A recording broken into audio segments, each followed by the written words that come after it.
नमस्कार, मी प्राजक्ता तांडेल। पाहुयात काही महत्त्वाचे रिपोर्ट्स।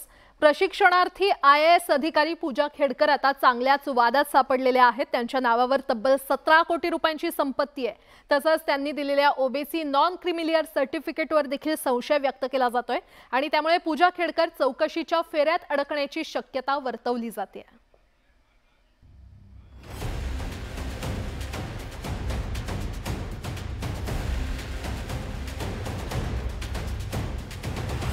पुण्याच्या म्हाळुंगे परिसरात 5.81 ते 5.90 गुंठे जमीन, कोंढवा परिसरात 724 स्क्वेअर फूट जमीन, तर धडवलीमध्ये 4.74 हेक्टर जमीन, अहमदनगर जिल्ह्यातील नांदूरमध्ये 2.89 हेक्टर जमीन, पाचुंदे 0.81 हेक्टर जमीन, तर सावेडीत 984 स्क्वेअर फूट जागा, एकूण संपत्ती 17 कोटी रुपये, वार्षिक उत्पन्न 43 लाख रुपये।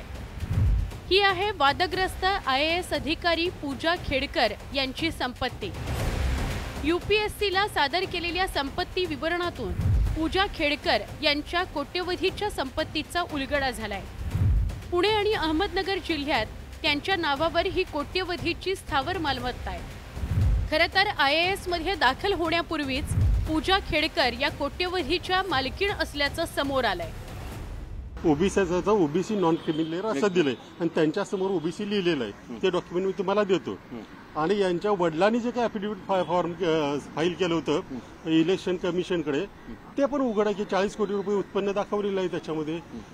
साधा प्रश्न आहे की 40 कोटी उत्पन्न, बरं त्यांची सगळी लिस्ट फ्लॅटची वगैरे बघितली तर कुठल्याही अँगलमधून ते नॉन क्रिमिलियरमध्ये बसत नाहीये।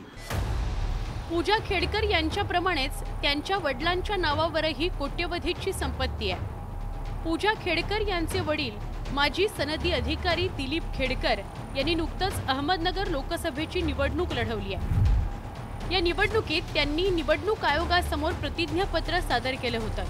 त्यामध्ये त्यांनी आपल्या संपत्तीची माहिती दिली आहे। सोनं 900 ग्रॅम, हिरे, 110 एकर शेतजमीन, हिरानंदानीमध्ये 6 दुकानं आणि 7 फ्लॅट्स, 17 लाख रुपये किमतीचं सोन्याचं घड्याळ, 4 आलिशान गाड्या, 2 खासगी कंपन्यांमध्ये भागीदारी, 1 ऑटोमोबाईल फर्म, अशी एकूण 40 कोटींची संपत्ती दिलीप खेडकर यांच्या नावावर असल्याचं त्यांच्या प्रतिज्ञापत्रातून समोर आलंय।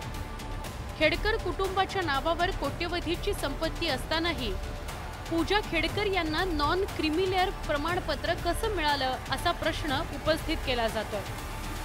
त्या जर नॉन क्रिमिलियर OBC असतील तर नॉन क्रिमिलियर OBC फक्त त्याच लोकांना मिळतं ज्यांचं उत्पन्न वार्षिक उत्पन्न हे 8 लाखापेक्षा कमी आहे। इकडं त्यांच्या वडिलांचं जे काही ॲफिडेव्हिट दिसतंय त्याच्यामध्ये 40 कोटीची संपत्ती आहे। मागच्या वर्षीचं त्यांचं उत्पन्न हे 43 लाख रुपये आहे।